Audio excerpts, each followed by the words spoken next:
pagdiriwang. Mabatiin po natin, Sir Arceo, magandang hapon.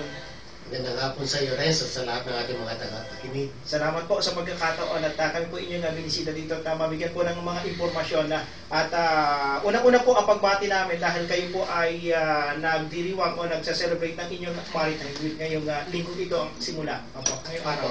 Actually, nag-umpisa po kami kahapon ng isang Memorial Rites at Sea. Tapos ang matatapos po siguro kami ng Friday, pero officially ang programa po ay matatapos pa sa October 1st. So medyo mahaba-haba po yung mga aktibidad na inihanda natin. Actually, ano po ito patawag po ito ng ating pamahalaan na magkamayroon nga ng one-week celebration para magunita naman natin ang kahalagahan ng industriya sa ating pang-araw-araw na kabuhayan. Okay, bago po natin ituon pa yung mga tanong dito po sa inyong mga aktibidad, kayo po ay ang tagapan nyo ay dito sa lalawigan ng Batangas, sir? Dito po mismo at sinasakop po natin ang Mimaropa at saka Calabarzon, 4A at 4B. Okay, at kayo po ay taga Batangas sa sir? Ang aking po ama ay Batanggenyo. Ang aking nanay ay Bulacan. Huwag niya po tanongin ko bakit naging North and South. Okay, saan ang tagpo? Kung saan na yun, yun ay bahagi ng ika nga po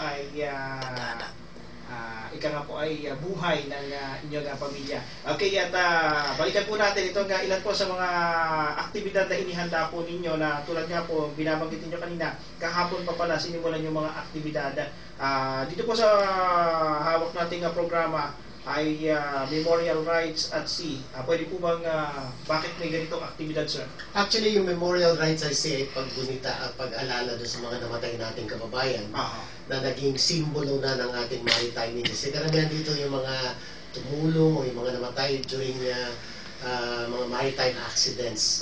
Sa palagay ko, dapat maging bahagi sila nating palatuntunan sa pamamagitan ng pag-alala sa kanila sa mga panahon at bilang pagkilala sa kanila mga ginawa. Tsaka pagkilala at bilang bahagi ng ating Maritime Week celebration. Okay, at so ano po yung mga ginawa ninyo kahapon, sir? Maghapon rin po ba ito? Kahapon yung Memorial Rites natin, kanina talaga ang kick-off. Nag-umpisa tayo sa isang misa. Tapos mayroon tayo ng opening ceremony sa flag raising. Bukas, inaasahan sana namin na magkaroon ng coastal cleanup, kaya mukhang hindi nakikisama pa ang panahon. Kaya may mag-postpone. But anyway, the spirit is there and we intend to pursue it later part of the program. Ang tentative schedule yata sa Friday. Then sa kinabukasan, sa day 4 natin, magkakaroon tayo ng parang information campaign. Nandiyan yung ating mga heads of office para sabihin naman ang kanilang bahagi sa ating palatuntunan. Tapos magkakaroon din tayo ng film showing sa Thursday o sa Webes about human trafficking. At meron tayong maritime symposium sa Lyceum of Batangas. Then finally sa day 6, ang ating closing ceremony o yung sa September 30. Okay. At ang tema po natin ay piracy orchestrating the response. Pwede po bang ipaliwanag natin bakit ganito yung naging tema natin, sir? Actually, sa ngayon, based sa statistics, about 145 incidents of piracy ang nangyari na. Dito, hindi lamang mga taga-ibang bansang involved, kundi pati mga Filipinos. Sa katotohanan, may isang Norwegian ship na napakawala ng mga pirates at ito yung nagkamayroon ng about 14 tripulante, 14 na tripulante mula sa Pilipinas. Kaya kami natutuwa na in a little way, by trying to at least remember them, we're becoming part of their sacrifices sa ating industry.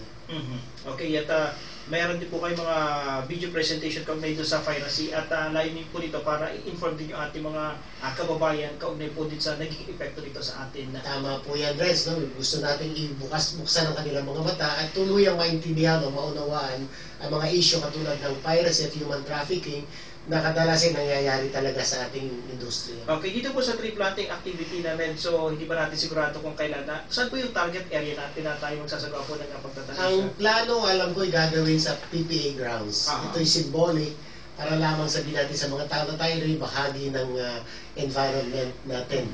Bukod sa pagiging pagtingin ng environmental concerns sa dagat, sa lupa meron din tayong environment concerns.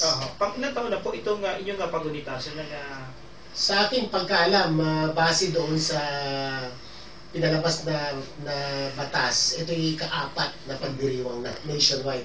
But earlier than that, meron na rin mga celebration, kaya lang wala pa talaga yung proclamation ng Maritime Week celebration.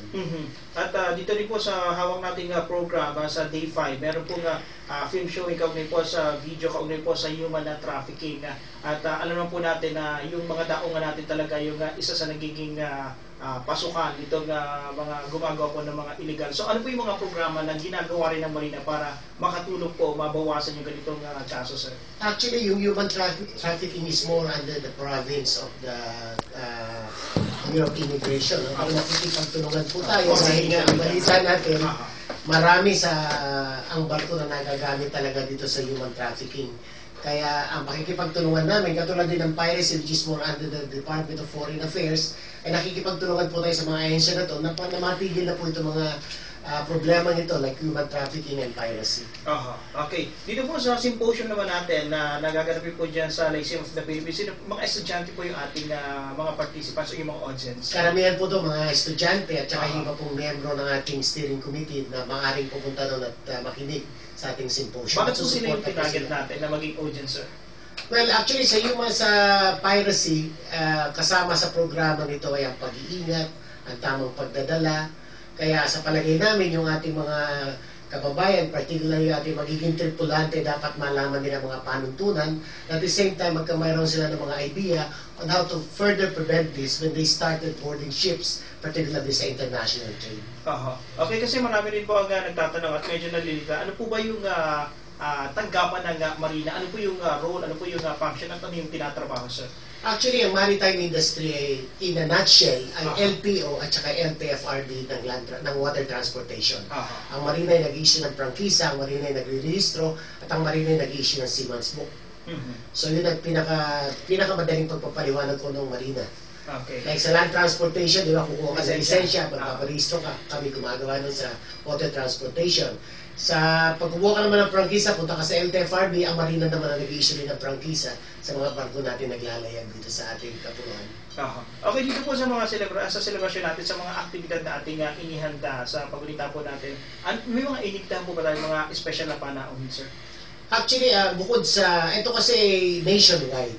So, ang pagpapakita namin ay sa ating lugar, especially dito sa region natin, mayroon din naman tayong mga magagaling, mga experts, no? Yun nga, sa ating Maritime Symposium, nag-imbita tayo ng isang lokal o miyembro ng Lyceum of the Philippines, faculty, at nag-imbita rin po tayo ng isang director naman namin sa Central Office, nag-overseas shipping, na siya naman magbibigay din ng kanyang kagalingan ukol sa ating paksa ng piracy. Okay, at siguro ito rin po yung maganda pagkakataon para sa ating mga kababayan na naimbitahan po sila na makibahagi at makiisa po dito sa ating mga aktibidad, sir. Actually, ang panawagan ko nga, makisalot po kayo at damayan niyo po kami sa ating pagunita ng National Maritime Week.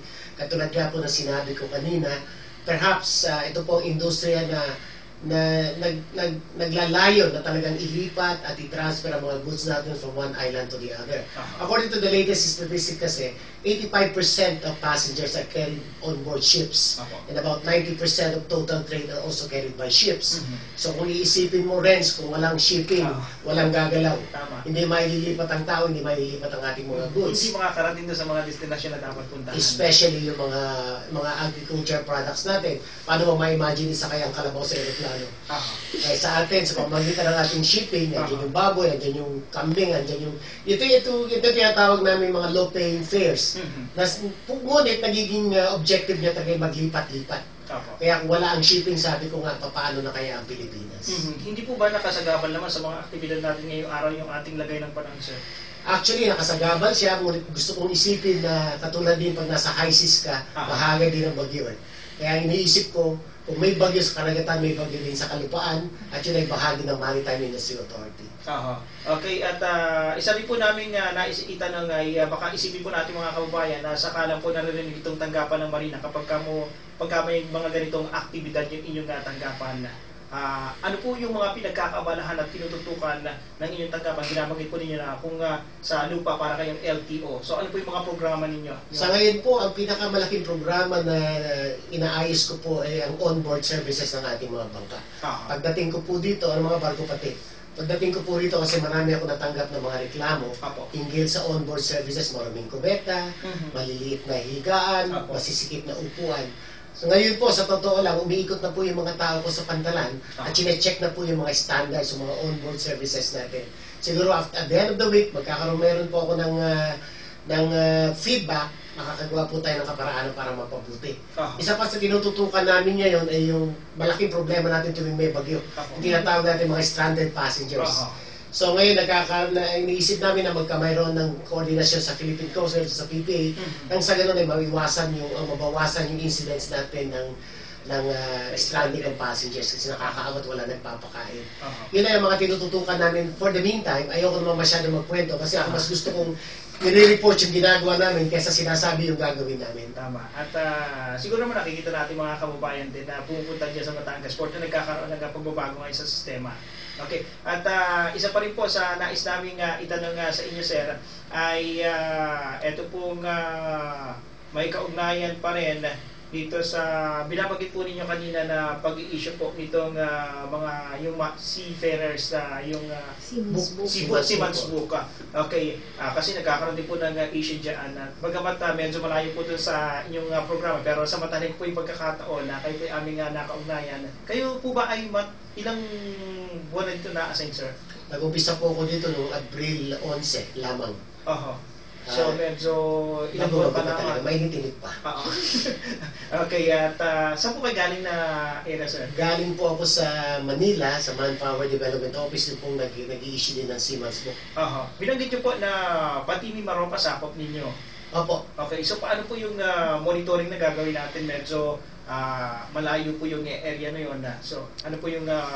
Actually, yun nga po ang tinututukan ko ngayon kasi nahiyaman ako sabihin, pero we are handling two regions, may Maropa at saka Calabar Zone. No? Pinagtiwala sa inyo dalawang region. Ang tao po ay 27 lamang sa kulang na kulang. Ganun pa man, sabi nga sa gobyerno, hindi mo pwedeng sabihin kulang ka sa manpower. Kaya ngayon, we're trying to put up systems nang sa ganun, makapture namin effectively yung dalawang region na nabanggit na makakatulong lalo sa ating industriya. Binabanggit ko po yung sa Seaman's Book kasi nagkaroon po ng issue dyan dati na parang nagiging maluag yung pag-i-issue ng Seaman's Book na kahit hindi talaga nakapagtapos ng kurso na dapat ay makakuha nun, nai-issuehan na. So ngayon po, anong aasahan na ating mga kaubayan kaugnay dyan? Actually, we have already streamline yung issuance ng Seaman's Book. Gusto ko rin itama na hindi naman lahat lamang ng graduate ang pwede magkamayroon ng Seaman's Book. Kasi kung ordinary seaman ka, nakatanggap ka ng 6 months basic training, pwede ka na. O kaya kung ikaw ay cook. Kasi ang Seaman's Book coverage natin, lahat ng nagsisilbi sa ibabaw ng barko. No? Kaya kung gano'n, ang ginagawa namin ngayon talaga ay tutukan para masabi natin there is integrity in the issuance of our Seaman's Book. Usap po kami sa mga training centers na kung saan nagagaling yung mga training certificate. At yun ang problema ang sinasabi mo. Sa ngayon na wala kami masyadong incidents sa problema gano'n. Ganun po man, hindi namin tinatanggal yung posibilidad na magkamayroon in the future. Kaya at least, ang tinitignan po namin is kung paano lalong mapapatibay ang ating proseso para sa Seaman's Book ay hindi rin naman makakabagal sa servisyo natin. Okay. Baka meron po akong hindi mga naitanong sa gusto po ninyo bigyan daan. Nasa inyo po yung pagkakataon, lalo po medyo kayo mainit-init pa nga dito sa posisyon sa lalawigan ng Batangas. So ano po yung aasahan natin mga kababayan dito sa lalawigan? Siguro ang gusto kong gawin rin, manawagan na lamang sa ating mga kababayan na tulungan kami sa Marina, sa Philippine Coast Guard at PPA na mapabuti ang kanilang kalagayan sa pamamagitan ng pagsasabi sa amin. Kasi sa dami ng barko natin at bangka, hindi namin kaya sakyan ito isa-isa. Kaya siguro pinakamaganda kung meron silang nakikita hindi tama, at magkakameron pala kami ng information campaign later on para alam nila kung ano yung mga pwede nilang i-complain sa amin. At pag nag-umpisa to sana, tulungan nila kami sa pamamagitan ng pagsasabi sa amin kung anong dapat gawin namin para sa kabutihan nila. So may gagarantiya naman na ang tanggapan isang Director RC ay laging bukas para sa punsyo ng ating mga kababayan. Hindi po ako namimili ng bisita kahit po nakasinelas at nakashort, tatanggapin ko po sa aking opisina. Pwede, ang aking pong telepono ay bukas din po 24/7 kasi yung po utos ng ating administrador na kami po ay laging handa at available sa ating taong bayan. Okay, nasa iyo po muli yung pagkakataon para anyayahan po yung ating mga kababayan na nakikinig ngayong hapon dito po sa mga aktibidad, kaugnay po sa inyong selebrasyon ng Maritime Week. Muli po namin inaanyayahan ang ating kapuluan na samahan po kami sa pagdiriwang ng National Maritime Week. Ibig lang po namin sabihin sa kanila na gagawin po namin ang aming buong makakaya upang mapaglingkuran kayo hindi lamang po sa linggong ito, kundi sa lahat ng araw na darating. Ganun din po, nakikiusap kami na samahan niyo po kami para ipadama naman po natin sa mga taong namumuno at kasama po sa industriya na sila'y mahalaga at karapatan daw po bigyan natin sila ng konting kagalakan sa pamamagitan ng pagsali sa ating selebrasyon. Maraming salamat sa inyong oras at unang-una po yung pagbati namin na ika nga po ay congratulations na rin at syempre yung mainit namin pagtanggap sa inyo bilang kayo po yung nangangasiwa ngayon ng marina dito po sa lalawigan ng Batangas. Maraming salamat din rin sa Spirit Station. At sa 95, ito po yung 95.9. 95.9 sa pamamagitan. Kapatid na himpilan sa iyong 99.1. Okay. Salamat at bigay kami ng pagkakataon na isabihin na ma-inform naman ng tao kung ano yung nagaganap. Mahirap naman magulat sila kung yung mga lobo. Ngayon alam na nila kung bakit may lobo. Maraming salamat po at sa inyo lahat. Mabuhay po kayo at magandang hapon. Salamat po sa pagkakataon. Yan po mga katiwala. Ating po nga pa naunghin ngayong hapon si Director Roberto Arceo, ang lead agency po dyan sa Marina. Babalik po yung katiwala. Huwag po kayong kakalasa.